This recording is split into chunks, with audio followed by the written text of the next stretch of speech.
Okay, I'm on my way to hotel in Providence, Rhode Island. Guess what it's famous for? Oh, many things, but in my book, the most famous event, and not really sure if this is the actual place, but Pirate Collins came from a long journey to hotel in Providence, Rhode Island from Massachusetts, and he drove the carriage with his horses. So he came with his horse and carriage from the long journey from Massachusetts right in front of the hotel in Providence, Rhode Island.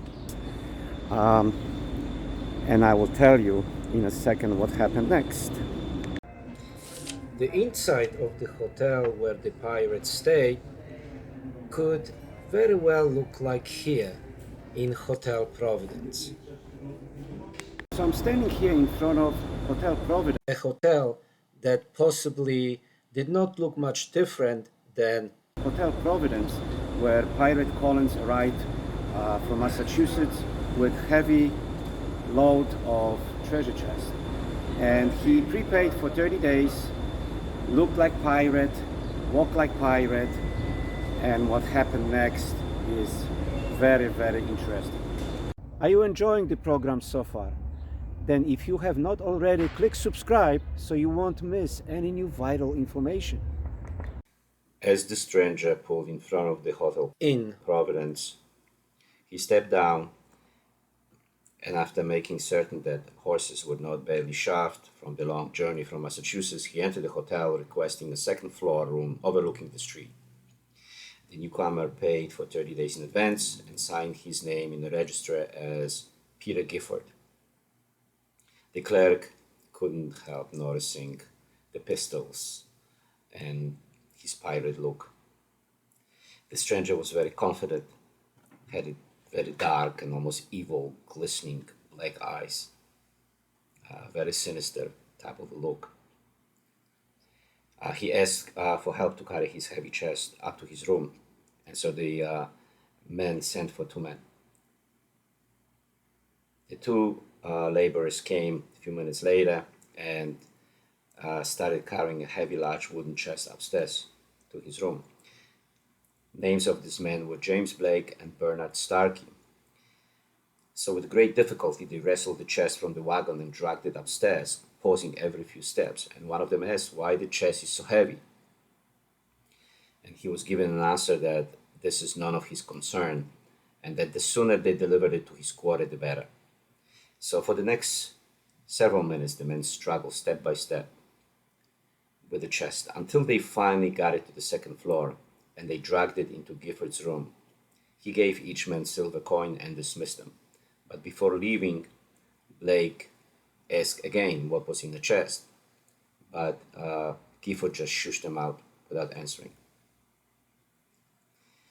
Then he took the wagon to the nearby livery where he arranged for care and storage for his horses. The silver coins that Blake and Starkey earned was the only coins they have seen for over a week, so they decided to spend that evening in a nearby tavern, enjoying the local ale.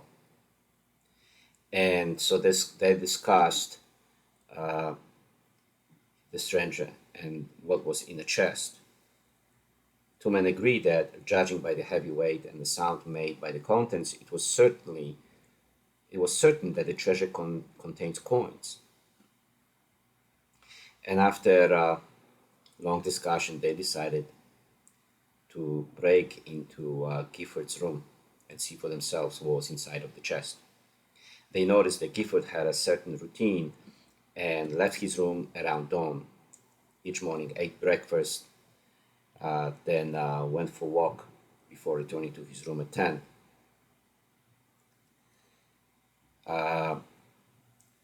Then he went for dinner at the tavern called the Bull and the Bear, where he usually remained till midnight.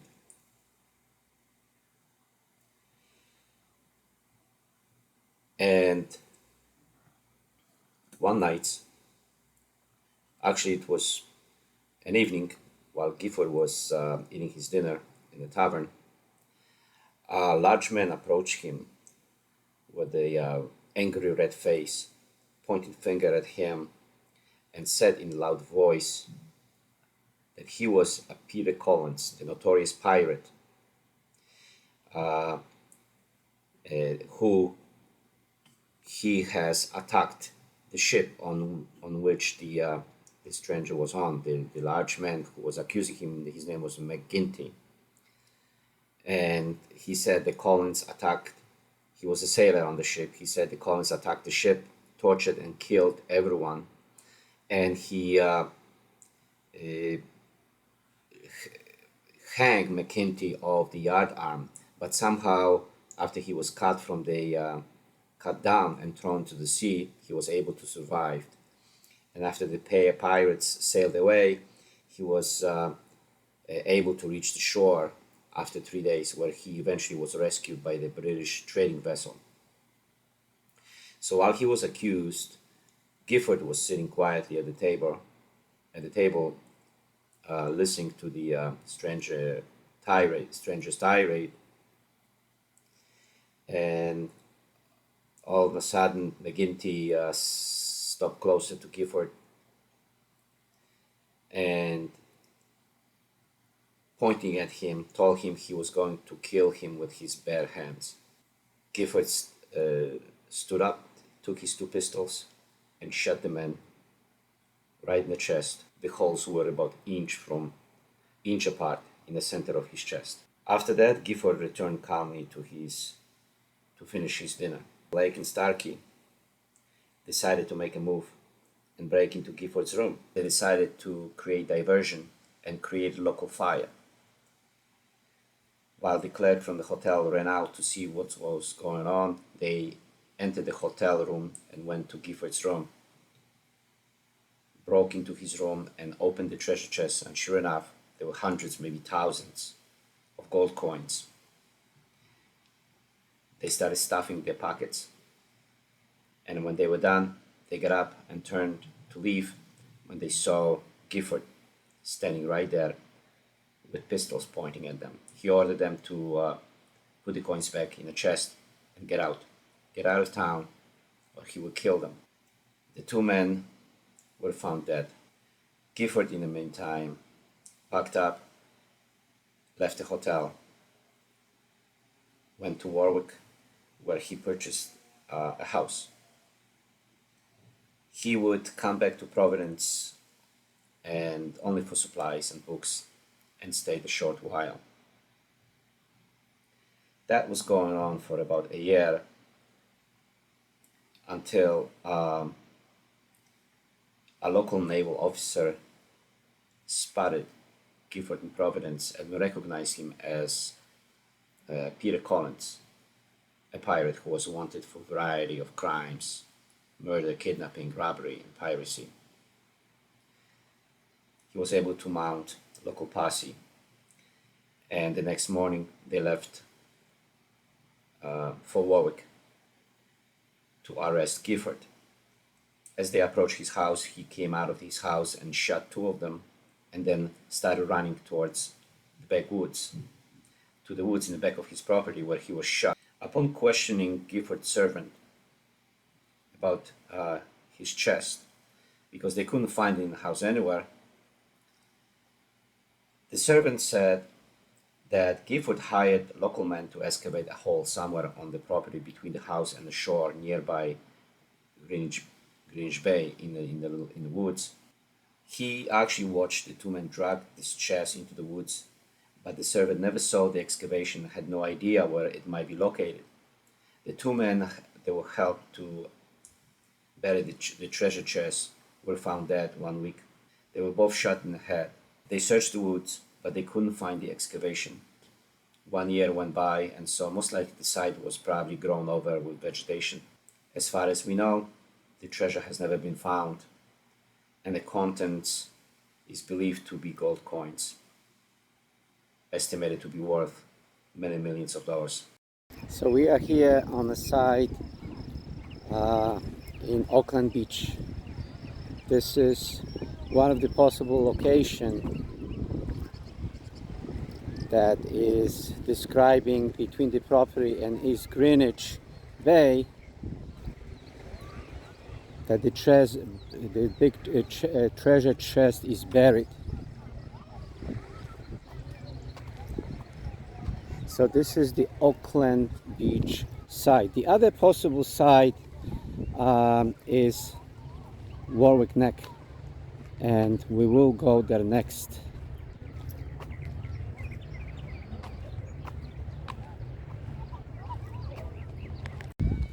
This is still the side of Auckland Beach.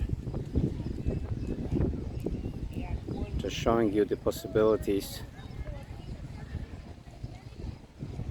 for this possible this chest location.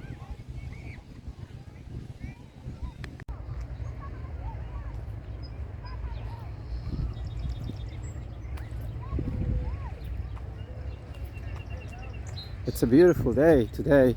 It's just the beginning of summer, but as you can see, there are structures here, buildings.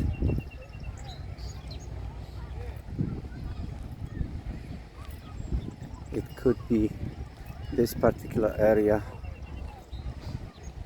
It is possible. But now I'm going to the other side of Warwick that has access from the residential side to East Greenwich Bay. So we're going to explore that. I'll see you there.